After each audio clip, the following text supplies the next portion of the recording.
रामपुर से आ रही है आजम खान को लगा है बड़ा झटका। डूंगरपुर मामले में सजा का ऐलान किया गया है। आजम खान को 7 साल की सजा दी गई है। कोर्ट ने 5 लाख का जुर्माना भी लगाया है। मारपीट डकैती केस में सजा का ऐलान किया गया है। आजम खान समेत 4 कसूरवारों को सजा हुई है। रामपुर एमपी एमएलए कोर्ट का ये फैसला सामने आया है। आजम खान को लगा है एक और झटका।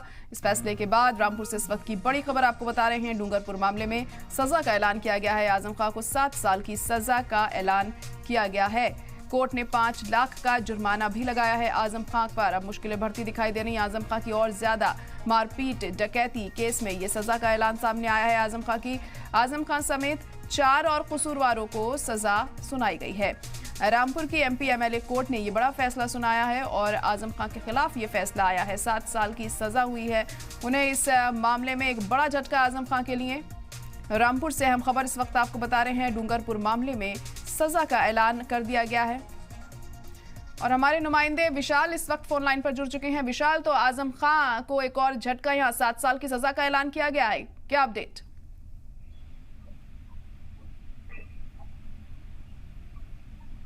विशाल, सुन पा रहे हैं आप मुझे? लग रहा है फिलहाल से भी राब्ता नहीं हो पा रहा है हमारा।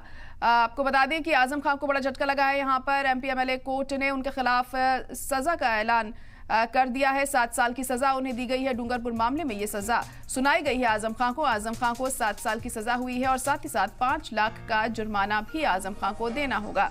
मारपीट डकैती केस में ये सजा का ऐलान हुआ है। आजम खान समेत 4 कसूरवारों को भी सजा का ऐलान किया गया।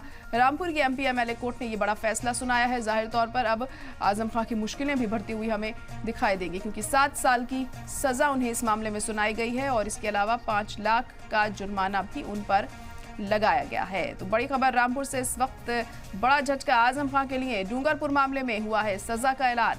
आजम खान को हुई है 7 साल की सजा। कोर्ट ने 5 लाख का जुर्माना भी आजम खान पर लगाया है। मारपीट डकैती केस में ये सजा सुनाई गई है। न सिर्फ आजम खान बल्कि 4 और कसूरवारों को सजा का ऐलान किया गया है इस मामले में।